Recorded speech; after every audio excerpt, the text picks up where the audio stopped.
Hello students, आज अपने study करते हैं मेथड ऑफ चार्जिंग। आवेशन की विधियों के बारे में स्टडी करते हैं। Method of charging. कल अपनों ने बेसिक चैप्टर स्टडी किया था फर्स्ट, आवेशन की विधियां। आज अपने स्टार्ट करते हैं, जिसको मैंने लास्ट आपको पार्ट में बताया था कि इसके 3 टाइप के मेथड होते हैं। तो चार्जिंग के 3 टाइप के मेथड हैं। फर्स्ट मेथड था अपना फ्रिक्शन मेथड। फ्रिक्शन मेथड मतलब घर्षण विधि, ठीक है। नेक्स्ट अपने पास था सेकंड मेथड कंडक्शन। कंडक्शन, ठीक है, चालन, स्पर्शीय या संपर्क विधि। और नेक्स्ट है अपने पास इंडक्शन मेथड। इंडक्शन मेथड का मतलब क्या था अपने पास? प्रेरण विधि। तो मोस्ट इम्पोर्टेंट है इंडक्शन और नेक्स्ट इम्पोर्टेंट है कंडक्शन मेथड। तो सबसे पहले अपने स्टडी करते हैं फ्रिक्शन मेथड। फ्रिक्शन मेथड को स्टडी करते हैं। फ्रिक्शन मेथड को स्टडी करते हैं तो फ्रिक्शन मेथड को स्टडी करने से तो सबसे पहले अपने फ्रिक्शन मेथड में क्या स्टडी करेंगे कि अपने पास कि कोई दो बॉडी है। तो कोई दो बॉडी मतलब कोई दो वस्तुएं हैं मेरे पास। एक है ग्लास मतलब कांच, और दूसरा है सिल्क क्लॉथ मतलब रेशम का कपड़ा सिल्क क्लॉथ है, ठीक है। दोनों को अपने क्या करेंगे, रगड़ते मतलब रब करते हैं। रब मतलब रगड़ते हैं। तो रगड़ने से क्या होगा, इलेक्ट्रॉन्स जो होंगे वो ग्लास रोड से कहाँ जाएंगे, अपने पास सिल्क में ट्रांसफर हो जाएंगे। तो ग्लास ने इलेक्ट्रॉन ट्रांसफर किए हैं, सिल्क के अंदर आ गए। तो ग्लास ने इलेक्ट्रॉन एमिट किए, उत्सर्जित किए। तो ग्लास पर चार्ज कैसा आ जाएगा, पॉजिटिव, और सिल्क पर चार्ज कैसा आ जाएगा, नेगेटिव, क्योंकि इसने इलेक्ट्रॉन एब्जॉर्ब कर लिए, ग्रहण कर लिए, तो इस पर चार्ज नेगेटिव आ जाएगा। तो पहले दोनों कैसे थे, न्यूट्रल, दोनों न्यूट्रल थे। अब ये कैसे हो गए, चार्ज्ड। तो इस टाइप के मेथड को स्टडी करते हैं फ्रिक्शन मेथड। तो दोनों बॉडीज का अपने टोटल चार्ज देखें, जितने इसने इलेक्ट्रॉन एमिट किए हैं उतने इसने गेन किए हैं। तो दोनों बॉडी का total charge algebraic sum, total charge कितना होता है, कुल आवेश कितना होता है, 0 होता है। तो इस मेथड की ये खास बात है कि दोनों मटेरियल, दोनों बॉडी, दोनों पदार्थ जो होंगे वो अलग अलग नेचर के होने चाहिए, अलग अलग प्रकृति के होने चाहिए।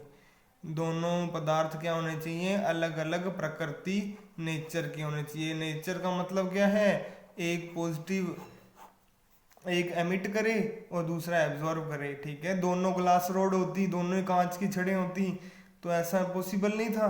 तो इसलिए दोनों डिफरेंट डिफरेंट टाइप के होने चाहिए आपके पास, ठीक है। तो अपने नेक्स्ट मेथड स्टडी करते हैं। अब नेक्स्ट मेथड स्टडी करते हैं अपने, कौन सा मेथड, कंडक्शन मेथड। तो अपने नेक्स्ट मेथड कौन सा स्टडी करते हैं, conduction method. Conduction method study करते हैं, ठीक है। कंडक्शन मेथड की एक डिवाइस है, ठीक है। संपर्कीय विधि की एक क्या है, युक्ति, डिवाइस, ठीक है। उसको क्या स्टडी करते हैं, gold leaf electroscope. Gold leaf electroscope मतलब स्वर्ण पत्र विद्युत दृषि, ठीक है। इसकी एक डिवाइस है जिसको क्या स्टडी करते हैं, गोल्ड लीफ इलेक्ट्रोस्कोप, स्वर्ण पत्र विद्युत दृषि स्टडी करते हैं, ठीक है।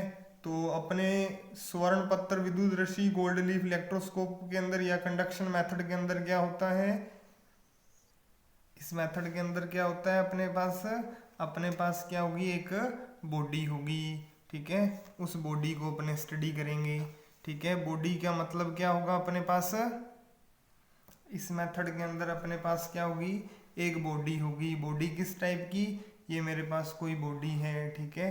ये कैसी है, अनचार्ज्ड न्यूट्रल बॉडी है, न्यूट्रल मतलब अनावेशित है, इस पर आवेश नहीं है। इस पर आवेश लाना है कौन से मेथड से? कंडक्शन मेथड से।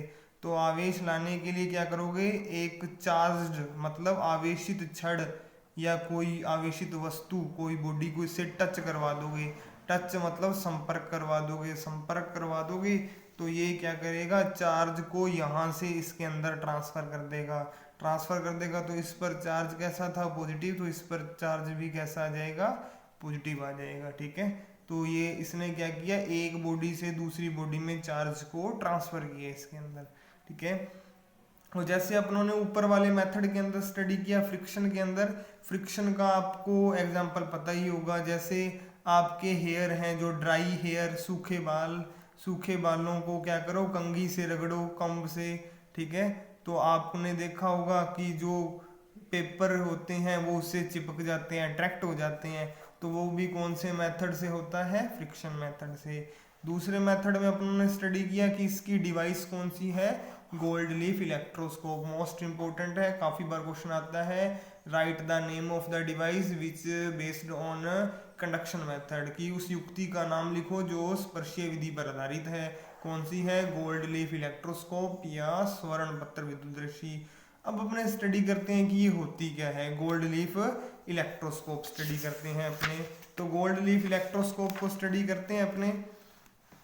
तो गोल्ड लीफ इलेक्ट्रोस्कोप के अंदर क्या होता है? अपने पास एक इस टाइप का, ठीक है, ग्लास का मतलब कांच का अपने पास एक क्या होता है? कंटेनर होता है। ठीक है, उसके अंदर ये अपन ने क्या लगाई है? Metal road. ये क्या लगा दी मैंने? Metal road.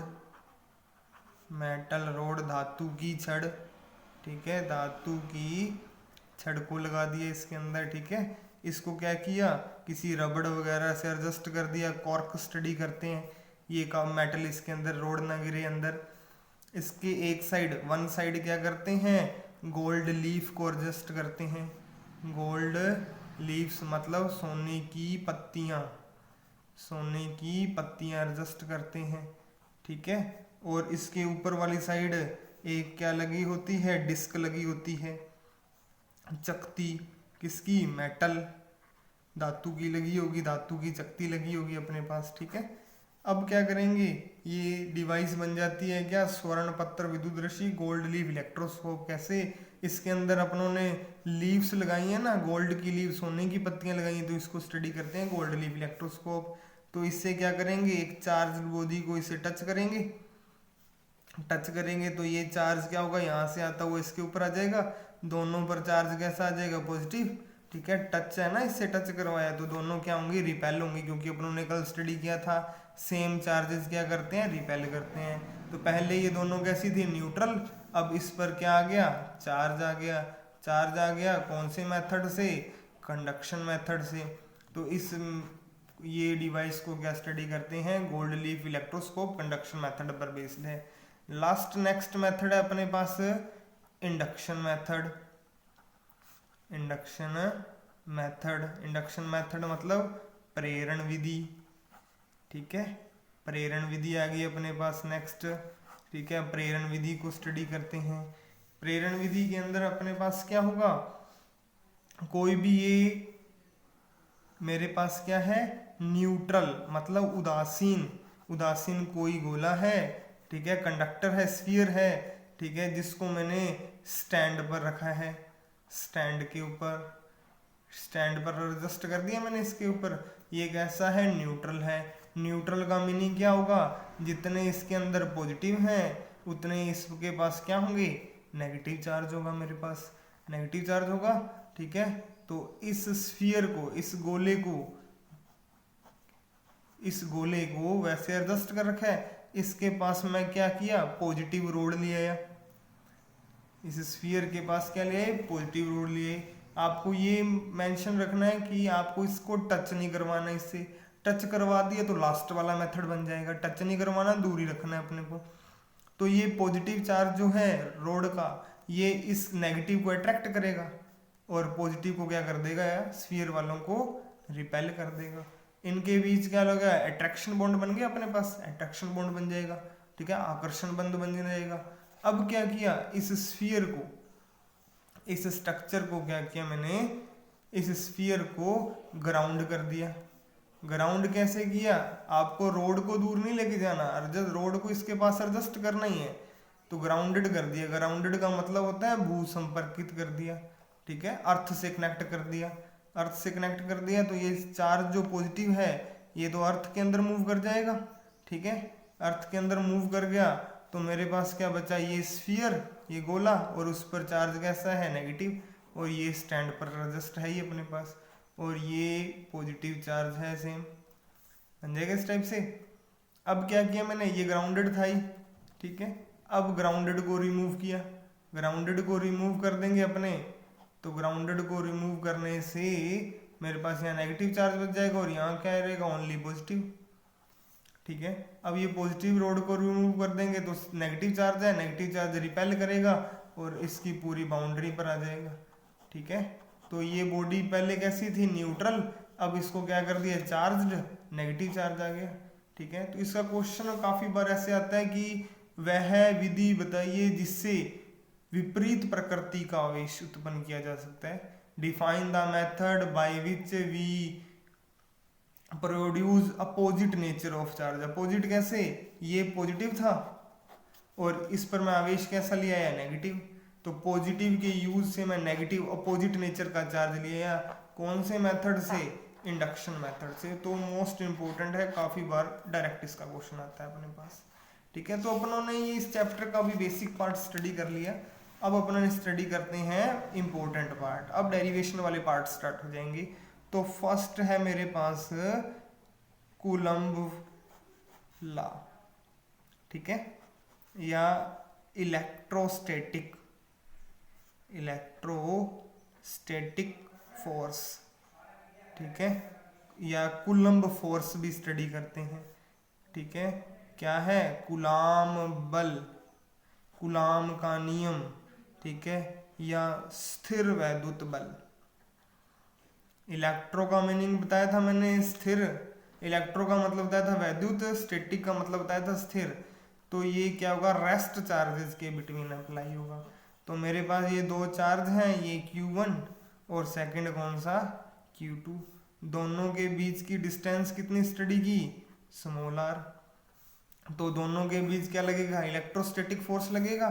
जो फोर्स है, जो बल है, कूलाम बल है, वो आवेशों के गुना के क्या होता है, समानुपाती, ठीक है। कि जो कूलम्ब फोर्स है चार्ज के मल्टीपल के क्या होता है, directly proportional.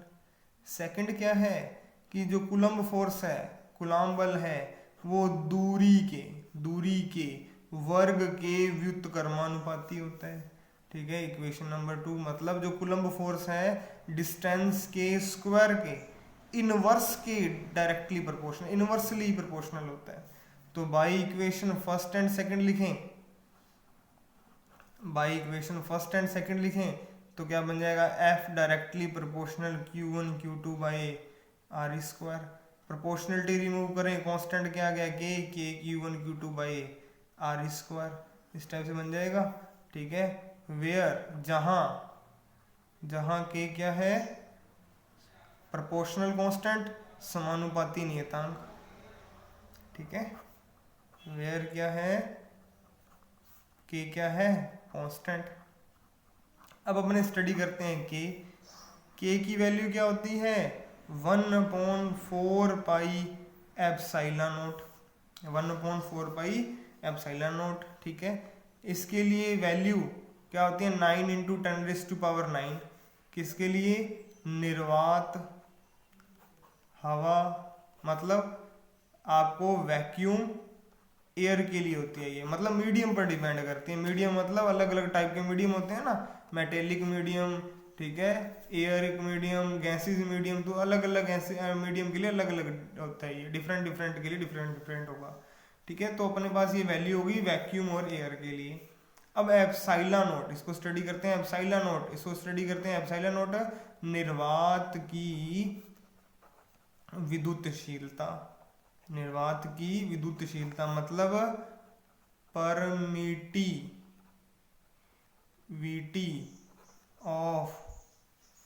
Permittivity of vacuum और एयर, जैसे मर्जी स्टडी कर सकते हैं। ठीक है, इसकी वैल्यू होती है वैक्यूम के लिए 8.85 इंटू 10⁻⁻12 होती है। ठीक है, तो अपने पास ऐसा बन गया 8.85 इंटू 10⁻⁻12। अब अपने यूनिट लिखते हैं किसकी, के की यूनिट लिखनी है, ये रहा फॉर्मूला। इसकी यूनिट क्या आएगी, newton metre square upon coulomb square. तो क्या बन जाएगी, newton metre square upon coulomb square. आपको पता है के और एप्सिलॉन रिवर्स है, तो इसका रिवर्स कर दें, क्या बन जाएगा, कूलम्ब स्क्वायर पर न्यूटन मीटर स्क्वायर। तो अपने पास ये एप्सिलॉन नोट की क्या बनेगी, यूनिट बन गई अपने पास। यूनिट बन गई अपने पास, डायमेंशन भी इसके अकॉर्डिंग लिखी जा सकती है। ठीक है, लिख लेते हैं, चलो, dimension of epsilon not permittivity. ठीक है, कूलम्ब की डायमेंशन मैंने बताई थी क्या होती है, T1 A1 का स्क्वायर।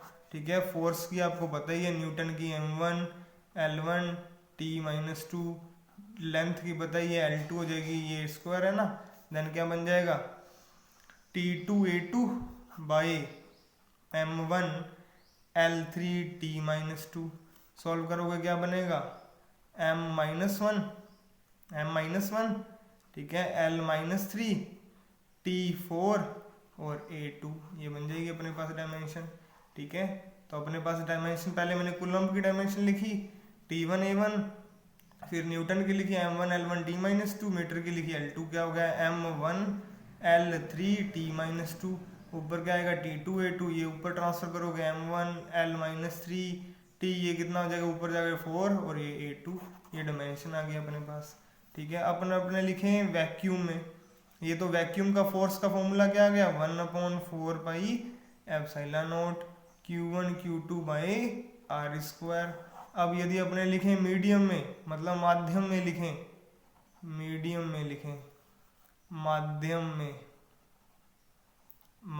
में बल, फोर्स इन मीडियम लिखें, तो F मीडियम लिखेंगे, तो 1/4 पाई एप्सिलॉन नॉट यूज नहीं करते हैं, एप्सिलॉन आता है Q1 Q2 by r square. Epsilon क्या था अपने पास, एप्सिलॉन नॉट क्या था, परमिटिविटी ऑफ वैक्यूम, निर्वात की विद्युतशीलता। अब एप्सिलॉन क्या होगा, माध्यम की विद्युतशीलता। ठीक है, परमिटिविटी ऑफ मीडियम, माध्यम की विद्युतशीलता बन जाएगा अपने पास। ठीक है, तो अपने स्टडी कर लिया। अब अपने स्टडी करते हैं इसकी वेक्टर फॉर्म, सदिश रूप, क्योंकि फोर्स क्या है, वेक्टर क्वांटिटी है, तो F वेक्टर क्या लगेगा, 1/4 pi epsilon naught Q1 Q2 scalar angle बताया था, डिस्टेंस का स्क्वायर, इधर वेक्टर है इधर वेक्टर नहीं है, तो यूनिट वेक्टर क्या लगा दिया, आर कैप, तो आर कैप इसकी डायरेक्शन डिफाइन करेगा। तो अपनों ने आज फोर्स के बारे में स्टडी किया, तो इतना आप नोट्स प्रिपेयर कर लेना साथ साथ मेरे। ठीक है, थैंक यू, मेरे चैनल को जरूर सब्सक्राइब करें।